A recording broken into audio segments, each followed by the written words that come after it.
right, so you are warmly welcome to another session of the Voice of Reformation, and this is brought to you by the New African Concept. This happens to be a wonderful movement dedicated to championing the cause of national transformation, holistic national transformation. The times we are in calls for these approaches. We know that there are various voices around, and we are adding to the narrative for national development and national transformation. Let a brother know, let a sister know, let a father know, and let a mother know that we are not in normal times, and these times calls for a paradigm shift. We've established over and over and over again that nations are successful not merely because of their geographical location or natural resources. Rather, nations are successful based on the quality of their value systems. It has also been established that the value system, the prevailing value systems in Ghana and by extension in Africa, is not that which has been able to bring us the kind of transformation that we desire. And if we are really bent on having a change or transformation, then we must focus on reconstructing the value systems of Ghana. And that is why we are passionate about the school of values. The school of values. The school of values is where we take one value after the other, look at what is prevailing in the country, look at its consequence and how it is affecting us as a people, and then look at its side, what can be done, and then the glorious or the benefits we can have out of it, and some of the practical ways we can begin to express or imbibe it. And we've been following your comments and all. I can see that gradually we are getting a paradigm shift and a reorientation on this subject matter of values, and then that is great. Today also presents another opportunity for us to share yet another value. Today, the value we want to talk about is the value of humility and servant leadership. The value of humility and servant leadership. When we look at our leaders in Ghana, whether religious leaders, whether at the corporate level, that is our employers, and then even our traditional leaders, and most especially, by extension, our national leaders, that is our ministers, the president, or shall I say the political terrain. Normally, you will see one common trait amongst all, that is given to a bit of hero worshipping and elitism. You will find that the masses, that is the citizenry, we are almost trying to deify them. It is funny and sad at the same time that, when a thief is caught in Makola, or a thief is caught in Choko, or a thief is caught in Kegitia, what was he doing? Trying to steal. How much? 10 cedis, 20 cedis, 30 cedis. For what? For survival. Because maybe he's not working or he's hungry. And when a man is hungry, you naturally lose your moral compass. Such a person, in most cases, will go or will join our ancestors within the shortest possible time. Why? Because we will catch the person, beat the person, and mercilessly kill the person. What was his issue? His issue was trying to steal, or perhaps he stole even, plantain. Are we endorsing it? Not at all. But it's funny and sad, as I said, at the same time, that we don't carry that same spirit, energy towards the very leaders we know are also hurting the system. Even when we know that these are the leaders that are chopping our monies, when they still come within our midst, we'll call them boss, we'll call them papa, we will call them honorable, we'll call them excellence, we'll call them all kind of names. even at the point of worshiping them. Why? That is the kind of leadership that is prevailing here. That is hero worshiping, where the people, our pastors, the members are hero worshiping them. Not all of them though, but I'm talking of, what is prevailing or what is seen on a predominant, tone. This kind of leadership leads to elitism. When elitism comes in, it leads to manipulation.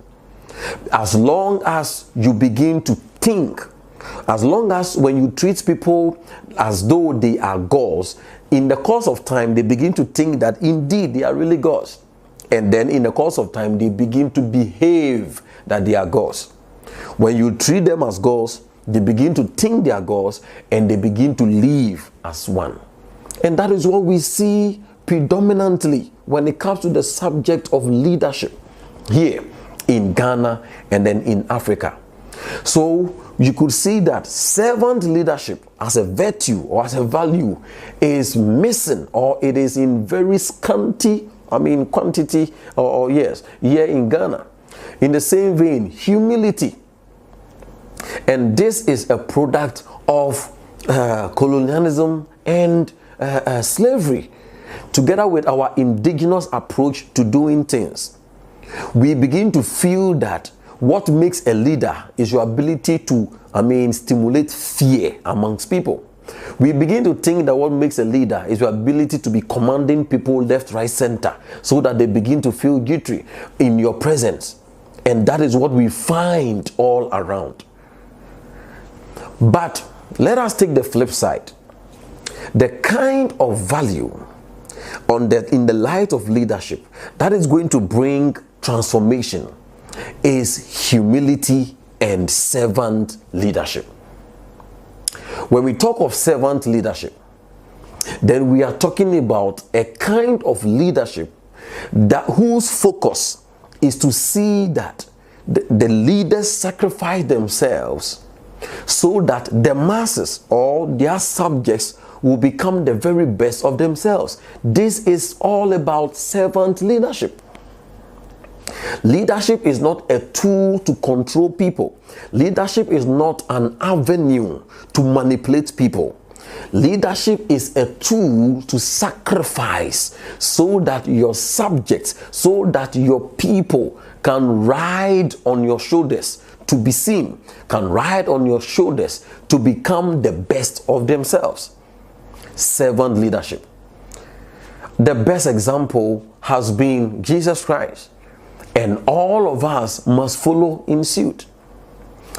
You know, the British had, when they started, they had prime minister. The word minister is the word servant. So in their legislative setting, what they meant by prime minister is the chief of servant. So they left literally the same structure for us. Now we've called it president, but they left the same structure for us.